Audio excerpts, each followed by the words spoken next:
Baik, saya akan menjelaskan materi tentang teori pelaporan dalam sektor publik. Dalam organisasi sektor publik, terdapat dua jenis pelaporan yang dikenal, yaitu yang pertama pelaporan kinerja dan yang kedua pelaporan keuangan. Pelaporan kinerja merupakan refleksi kewajiban untuk mempresentasikan dan melaporkan kinerja semua aktivitas serta sumber daya yang harus dipertanggungjawabkan. Yang kedua, pelaporan keuangan. Pelaporan keuangan merupakan cerminan dari posisi keuangan serta transaksi yang telah dilakukan satu organisasi sektor publik dalam kurun waktu tertentu. Yang berikut tujuan khusus dari pelaporan dalam sektor publik, yaitu menyediakan informasi yang relevan dan pengambilan keputusan yang menunjukkan akuntabilitas entitas sumber daya yang dipercaya. Yang berikut jenis laporan keuangan. Terdapat 5 jenis laporan keuangan. Yang pertama, laporan posisi keuangan atau neraca. Yang kedua, pelaporan kinerja keuangan. Yang ketiga, pelaporan perubahan aktiva atau entitas neto. Yang keempat, pelaporan arus kas. Dan yang kelima, kebijakan akuntansi dan catatan atas laporan keuangan. Sekian. Baik, nama saya Zefania Filiana Nabu. Di sini saya akan membahas mengenai yang pertama, tujuan dan fungsi laporan keuangan sektor publik. Menurut Mardiasmo pada tahun 2002 menyebutkan tujuan dan fungsi laporan keuangan sektor publik sebagai berikut. Yang pertama itu kepatuhan dan pengelolaan, yang kedua akuntabilitas dan pelaporan retrospektif, yang ketiga perencanaan dan informasi otorisasi, yang keempat kelangsungan organisasi, yang kelima hubungan masyarakat, dan yang keenam sumber fakta dan gambaran. Yang kedua, saya akan membahas mengenai sistem pelaporan keuangan sektor publik. Sistem pelaporan keuangan sektor publik ini terdiri dari yang pertama dasar kas atau kas base. Dasar kas di sini hanya mengakui arus kas masuk dan arus kas keluar, di mana laporan arus kas ini banyak dipakai dalam akuntansi bisnis, namun sebagai tambahan atas pelaporan pendapatan dan laporan posisi keuangan. Yang kedua, dasar akrual atau accrual base.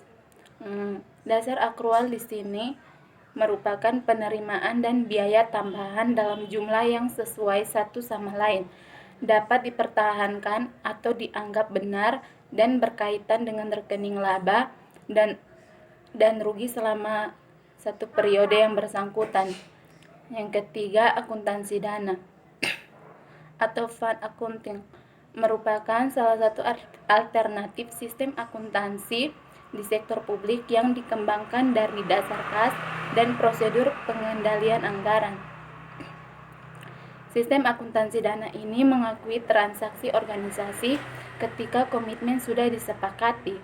Ini berarti bahwa transaksi belum diakui ketika kas dibayar atau diterima, atau ketika faktur diterima atau dikeluarkan, namun lebih awal lagi, yaitu ketika pesanan dikirimkan atau diterima. Perkenalkan, nama saya Yohanes Nandri Tukan, nomor induk mahasiswa 18.100.116. Saya akan melanjutkan materi berikutnya, yaitu tentang siklus akuntansi keuangan sektor publik. Nah, siklus akuntansi keuangan sektor publik dimulai dengan adanya transaksi. Nah, transaksi sendiri adalah persetujuan jual beli antar satu pihak dengan pihak lain. Dalam hal ini, transaksi yang dimaksud adalah transaksi antar organisasi sektor publik dan pihak lain. Yang kedua adalah analisis bukti transaksi. Dalam setiap transaksi selalu disertai dengan bukti pendukung yang berisi informasi tentang kegiatan transaksi tersebut. Yang ketiga adalah mencatat data transaksi. Seperti telah dijelaskan di atas, dari analisis bukti transaksi tersebut akan dilakukan pencatatan atas transaksi yang telah terjadi. Nah, pencatatan transaksi dilakukan oleh bendahara dalam jurnal. Yang keempat, mengelompokkan dan mengiktisarkan data yang dicatat, dalam artian diposting. Nah, dalam buku besar terdapat daftar nama kelompok akun yang ada pada suatu organisasi. Berdasarkan nama akun yang ada, catatan akan transaksi tersebut dikelompokkan sesuai dengan namanya masing-masing. Hal ini disebut dengan posting. Yang kelima adalah, atau yang terakhir, penerbitan laporan dan catatannya.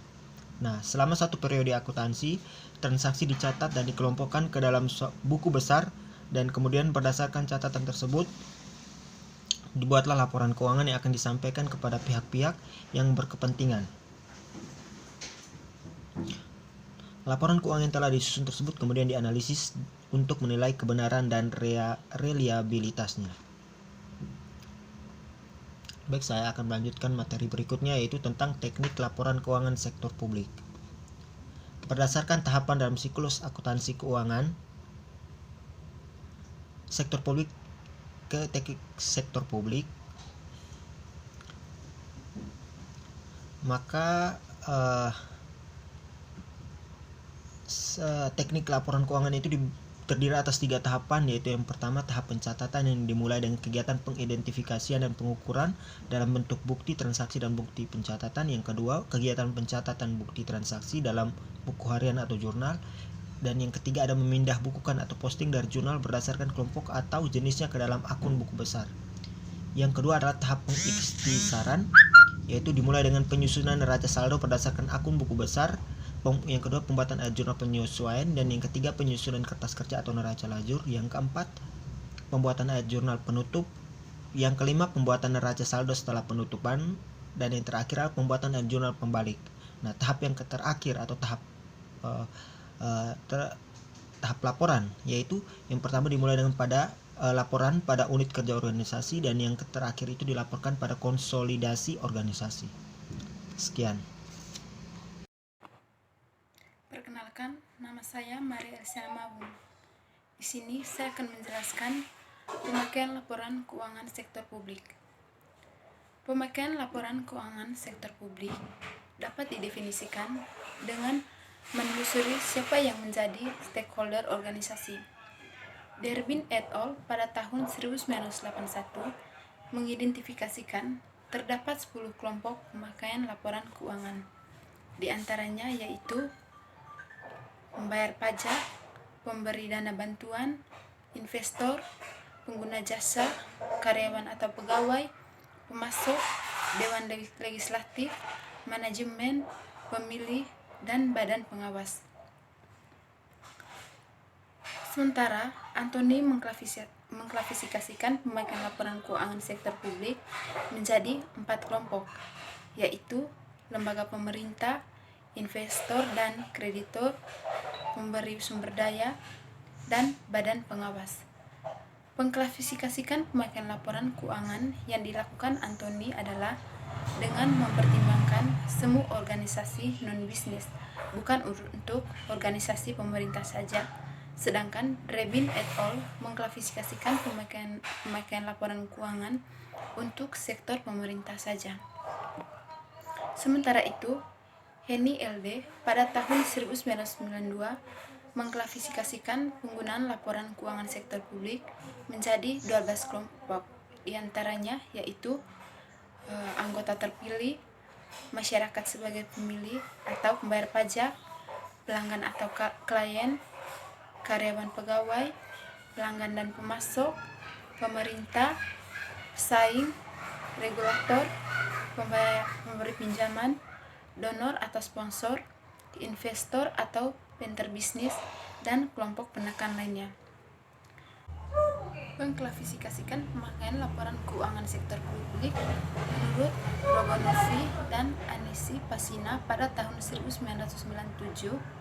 Yang pertama yaitu masyarakat pengguna jasa publik, yang kedua masyarakat pembayar pajak, yang ketiga perusahaan dan organisasi sosial ekonomi yang menggunakan pelayanan publik sebagai input atas aktivitas organisasi, yang keempat bank dan masyarakat sebagai kreditur pemerintah, yang kelima badan-badan internasional seperti Bank Dunia, IMF, ADB, PBB, dan lainnya, yang keenam investor asing, yang ketujuh generasi yang akan datang, yang ke-8 lembaga negara, yang ke-9 kelompok politik, yang ke-10 manajer publik, dan yang terakhir pegawai pemerintah.